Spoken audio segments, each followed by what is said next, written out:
Older MMORPGs used to be so different from what we've got today.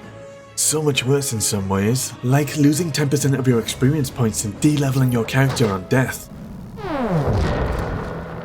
Ouch. Or big bad raid bosses like Absolute Virtue that went undefeated for over a year and had multiple failed attempts in over 20-hour vomit-inducing battles. It sounds almost like that South Park episode.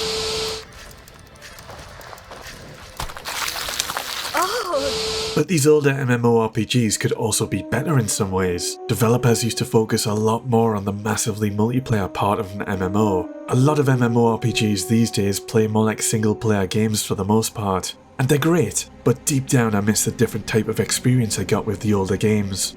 Thing is, not every aspect of these older games would fly by today's standards. And back then part of the charm was that nobody knew how these games worked at the time. The MMOs that have tried to recapture these older design philosophies usually end up flopping. It was just a different world about 15 years ago, but even still, I think there's certain elements I'd still love to see return. I'm not alone. Classic World of Warcraft allowed players to return to the original version of the game and was massively popular. People are hungry for these older kind of MMORPGs, or they're at least nostalgic. Players swarm to return to their glory days of a very different game from what it is now. For me, Final Fantasy XI was my first MMORPG, and the majority of the game required you to group up with other players to level up and complete story missions. Not being able to level up on your own would instantly drive most modern MMO players away, but bear with me, this is an MMORPG, not a single player RPG after all. When you're forced to cooperate and communicate with strangers from the start of the game, you make so many friends and allies. You meet friends of friends, you form guilds and alliances. It's a completely different social experience. Everything is better with friends.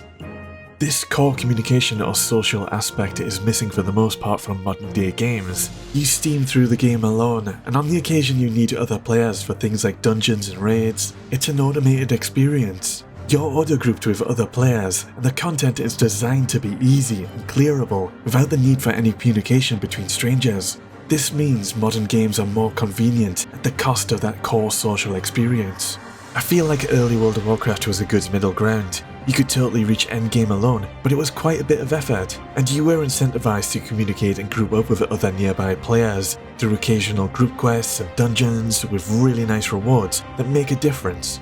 Ultimately, if I wanted a single player experience, I'd play a single player game. As great as the storylines can be, your personal stories of the interactions you've had between players, friends and guilds are the stories that will never be forgotten. Experiencing stuff together for the first time is awesome. In general, there used to be a stronger sense of accomplishment and reward from accomplishing things. From beating big bad bosses to getting that ultra rare drop, loot mattered. If you saw someone in Dynamis gear, mad respect. Dynamis was epic 64-man raiding where you defended cities under siege and eventually took the battle to the Shadow Lord or Dynamis Lord at his fortress. I spent too many nights running this with alliances of guilds at like 3 AM. You'd show off your accomplishments with pride, but then cash shops came into play. In modern day games you can just swipe your credit cards to get some of the best and most unique rewards in the game, or in some cases you can just straight up pay to win. In my opinion, cash shops have no place in a game you have to buy, then buy expansion packs for, and also pay a monthly subscription fee just to play. These cash shops just demotivate me to play. It completely removes the incentives to actually play the game and earn cool stuff. Your wealth in real life should not translate into your wealth in a virtual gaming world. A lot of gamers play games to escape how depressing reality can be. The sense of community was a lot stronger in older MMORPGs. Player reputation was important on your server.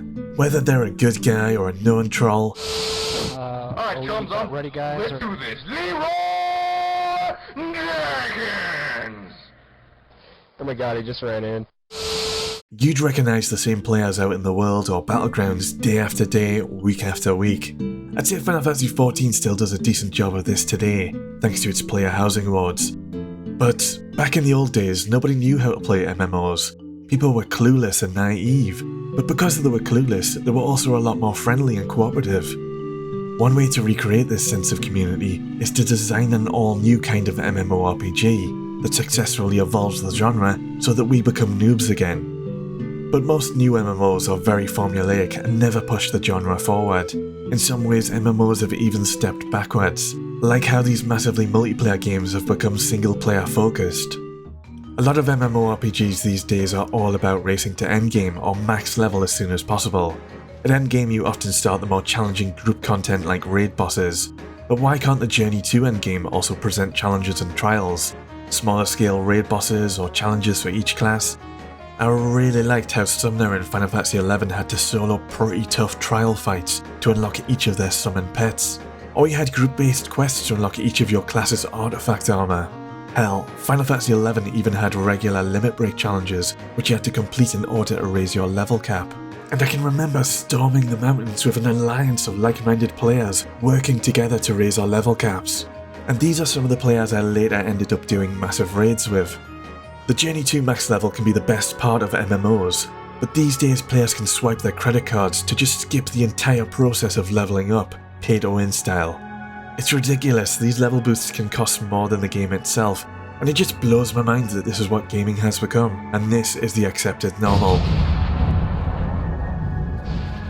Well, that's my 2 cents. To be honest, this older style of MMO isn't going to return, it's just a different world now. My best hopes are with the future of new MMOs, and I'm looking for that next big new MMORPG that really evolves the genre and changes everything up and makes us all feel like noobs again. Peace for now.